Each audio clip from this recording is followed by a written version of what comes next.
Ukraine के Zaporizhzhia nuclear plant में बिजली कटौती से बड़ी अनहोनी की आशंका जताई गई है। ऐसा इसलिए क्योंकि खबर है कि पहली बार इस प्लांट को पावर ग्रिड से काट दिया गया, जिसका मतलब यह है कि यूरोप के सबसे बड़े न्यूक्लियर पावर प्लांट में बिजली की कटौती कर दी गई। ऐसे में अगर जल्द ही इस प्लांट को पूरी बिजली नहीं मिली तो भयंकर तबाही मच सकती है। ऐसी तबाही जिसे रोक पाना न तो यूक्रेन के लिए मुमकिन होगा और न ही उस पर कब्जा जमाए बैठे रूस के लिए। यही नहीं, यूरोप के कई देश भी इस प्लांट के असर से अपनी बर्बादी नहीं रोक पाएंगे, क्योंकि बिजली की कटौती से ज़ापोरिज़िया प्लांट के सभी परमाणु रिएक्टर के कूलिंग सिस्टम पर बड़ा असर पड़ेगा। इसके साथ ही वहां लगे इमरजेंसी डीजल जनरेटर को भी ठंडा रख पाना बेहद मुश्किल हो जाएगा। इस प्लांट को ऑपरेट कर रहे अधिकारियों के मुताबिक अगर जल्द ही बिजली की पर्याप्त सप्लाई नहीं की गई तो सभी परमाणु रिएक्टरों में गर्मी की वजह से कभी भी धमाका हो सकता है। और अगर ऐसा हुआ तो इस परमाणु प्लांट से रेडिएशन फैल जाएगा, जिससे लाखों लोगों की जान जा सकती है। हालांकि खबर है कि आनन फानन में दूसरे पावर स्टेशनों से इस प्लांट में बिजली की सप्लाई शुरू कर दी गई, लेकिन इसके बावजूद इस परमाणु प्लांट को जितनी बिजली की जरूरत है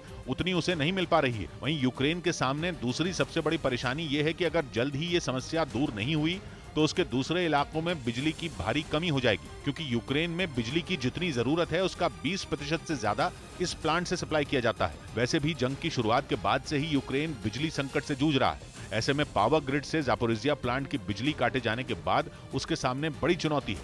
हालांकि इस प्लांट पर रूस ने यूक्रेन पर हमले के 7वें दिन ही कब्जा कर लिया था और तब से यह परमाणु प्लांट रूस के कब्जे में है, जिसके बाद से ही यूक्रेन की सेना ज़ापोरिज़िया परमाणु प्लांट को हासिल करने में जुटी है।